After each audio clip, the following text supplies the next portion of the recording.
Συνεχίζουμε με την επόμενη παρουσίαση. Προέρχεται από την Καρδιολογική Κλινική του Νοσοκομείου Λαϊκό της Αθήνας. Θα παρουσιάσει η κυρία Δασκαλάκη με την εργασία των κυρίων Σανίδα. Με συγχωρείτε, κύριος Δασκαλάκης. Ο κύριος Γραμματικόπουλος. Μάλιστα.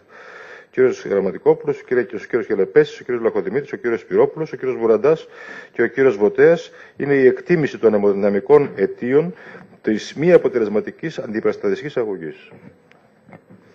Αξιότιμοι Πρόεδροι, αγαπητοί συνάδελφοι, αν και στη διάθεση των γιατρών υπάρχει ένας μεγάλος αριθμός αντιυπερτασικών φαρμάκων, η ρύθμιση της αρτηριακής πίεσης εξακολουθεί να αποτελεί πρόβλημα.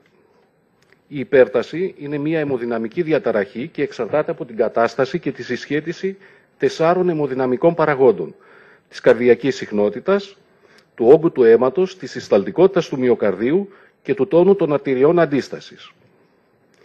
Παρότι όλα τα αντιυπερτασικά φάρμακα μειώνουν την αρτηριακή πίεση μέσω επίδρασής τους σε αυτούς τους συγκεκριμένους αιμοδυναμικούς μηχανισμούς, η καθιερωμένη αντιυπερτασική αγωγή δεν βασίζεται στην εκτίμηση της αιμοδυναμικής κατάστασης. Η δημιουργία της ψηφιακής ρεοκαρδιογραφίας τα τελευταία χρόνια έδωσε τη δυνατότητα μέτρησης όλων των αιμοδυναμικών παραμέτρων που εμπλέκονται στη διαμόρφωση των τιμών της αρτηριακής πίεσης ανέμακτα, απλά, ανώδυνα, αξιόπιστα και οικονομικά. Σκοπός της μελέτης ήταν να εκτιμηθούν οι αιμοδυναμικές αιτίες της μη ρύθμισης της αρτηριακής πίεσης σε ασθενείς υποφαρμακευτική αγωγή με τη συνήθη προσέγγιση. Μελετήθηκαν οι καταγραφές 476 αρρύθμιστων υπερτασικών, η αγωγή των οποίων πραγματοποιήθηκε με τον καθιερωμένο τρόπο και δεν βασιζόταν σε αιμοδυναμικά κριτήρια. Η ρεοκαρδιογραφική καταγραφή πραγματοποιήθηκε σε ύπτια θέση του εξεταζόμενου με την καθιερωμένη πλέον μεθοδολογία της εφαρμογής 4 διπλών αισθητήρων σταθερής απόστασης στο ύψος του λαιμού και της ξυφοειδούς απόφυσης. Μελετήθηκαν ο δείκτης εκτίμησης της κατάστασης των υγρών περιεκτικότητα υγρών θώρακα, παράμετρος καλά συσχετισμένη με το υγρό στοιχείο του οργανισμού, ο δείκτης συσταλτικότητας του μυοκαρδίου, δείκτης επιτάχυνσης, παράμετρος που δεν εξαρτάται από το μεταφορτίο και χρησιμοποιείται για την επιλογή της συνότροπης θεραπείας, και ο δείκτης της συστηματικής αγκιακής αντίστασης. Η καρδιακή συχνότητα δεν αναλύθηκε, καθώς είναι ένας κατεξοχήν προσαρμοστικός μηχανισμός. Στο 24,3% των ασθενών καταγράφηκαν αυξημένες τιμές της περιεκτικότητας των υγρών και από αυτούς διουρητικό λάμβανε μόνο το 38%. Αντιθέτως, από το 23,5% των ασθενών με χαμηλή περιεκτικότητα υγρών διουρητικό λάμβανε το 82%. Το 19,3% των ασθενών παρουσίαζε αυξημένη συσταλτικότητα του μυοκαρδίου και από αυτούς φάρμακο με αρνητική ινότροπη δράση, β-αναστολέα, λάμβανε μόνο το 22%. Το ποσοστό ασθενών με χαμηλές τιμές του δείκτη συσταλτικότητας ήταν σαφώς μεγαλύτερο, αλλά και η λήψη β-αναστολέα σε αυτούς τους ασθενείς ήταν και αυτή σε μεγαλύτερο ποσοστό. Φάρμακο με αγκιοδιασταλτική δράση λάμβαναν όλοι οι ασθενείς με μειωμένες τιμές του δείκτη της συστηματικής αγκιακής αντίστασης, αλλά και το 85% των ασθενών με αυξημένες τιμές του δείκτη. Παρότι η πλειοψηφία αυτών των ασθενών λάμβανε αγκιοδιασταλτικό, το ποσοστό των ασθενών με αυξημένη την αγκιακή αντίσταση ήταν πολύ μεγάλο, περίπου 75%. Από την άλλη, οι ασθενείς με αυξημένες τιμές συστηματικής αγκιακής αντίστασης λάμβαναν διουρητικό ή και β-αναστολέα, φάρμακα που μπορεί να αυξάνουν την αγκιακή αντίσταση, σε πολύ μεγαλύτερο ποσοστό από ότι οι ασθενείς με μειωμένες τιμές του δείκτη, 79 έναντι 31%. Όπως βλέπουμε στη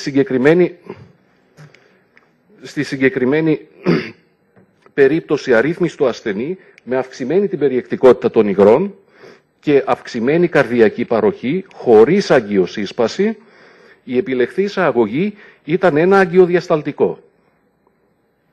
Αντιθέτως, σε αυτή την περίπτωση με έντονη αγκιοσύσπαση,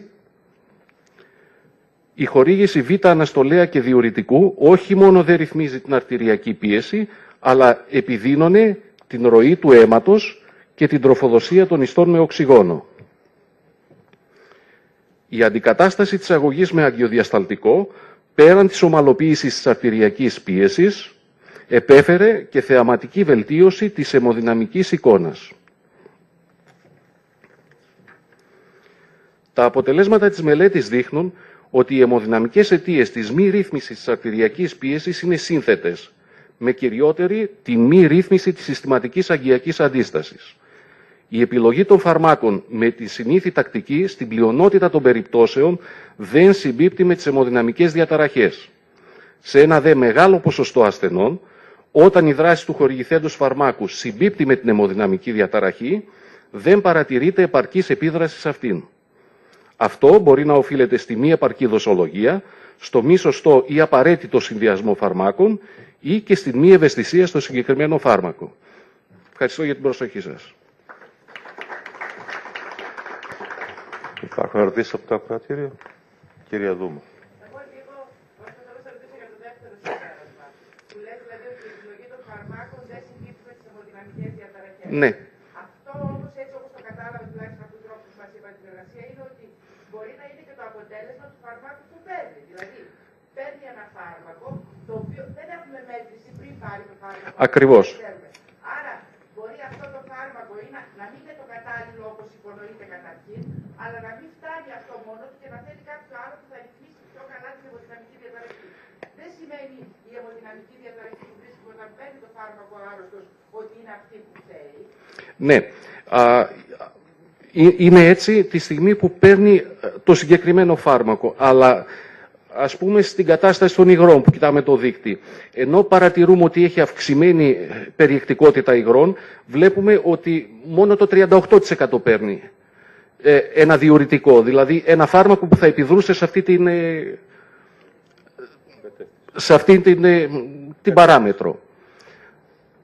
Αντιθέτως, θα έπαιρνε κάποιο β' αναστολέα ή κάποιο αγκιοδιασταλτικό, δηλαδή βλέπουμε σε πολύ μικρό ποσοστό να λαμβάνουν φάρμακα τα οποία να συμπίπτουν. Μόνο ως προς το δείκτη της συστηματικής αγκιακής αντίστασης. Είδαμε ότι σε πολύ μεγάλο ποσοστό, 85%, είναι πολύ μεγάλο, η αιμοδυναμική δράση του φαρμάκου συμπίπτει. Αλλά παραδόξως δεν έχουμε κάποιο αποτέλεσμα, αντιυπερτασικό αποτέλεσμα. Και πού οφείλεται αυτό το να μην έχει, ενώ θεωρητικά είναι επιλεγμένος ο ασθενής και να πάρει φάρμακο αυτής της κατηγορίας. Ο ασθενής έχει αντιστάσεις περιφερειακές, παίρνει φάρμακο για τις περιφερειακές αντιστάσεις και δεν ρυθμίζει η πίεση. Πού οφείλεται? Άρα δεν μπορεί να εξατομικεύσει. Η συστηματική αγκιακή αντίσταση είναι ένας βασικός παράγοντας, όχι ο μοναδικός, αλλά είναι βασικός παράγοντας των αυξημένων τιμών της αρτηριακής πίεσης. Αλλά δεν ρυθμίζεται με έναν μηχανισμό. Δηλαδή η αγκιοσύσπαση δεν έχουμε μόνο από το σύστημα ρενίνης αγιοτασίνης, είναι και άλλοι μηχανισμοί νευροορμονικοί. Πιθανώς εκεί δεν έχει επιλεγεί το σωστό φάρμακο. Ευχαριστούμε πολύ. Να ρωτήσω κι εγώ κάτι. Ναι. Αυτός ο πληθυσμός που έπαιρνε αυτά τα φάρμακα, τα έπαιρνε από εσάς ή ήταν από γιατρούς απ' έξω? Είναι από γιατρούς απ' έξω.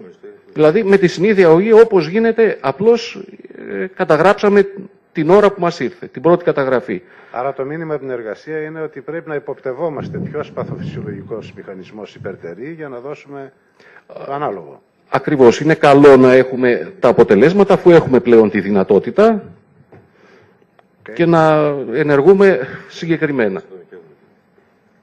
Εξατομικεύει δηλαδή την αγωγή. Ευχαριστούμε πολύ.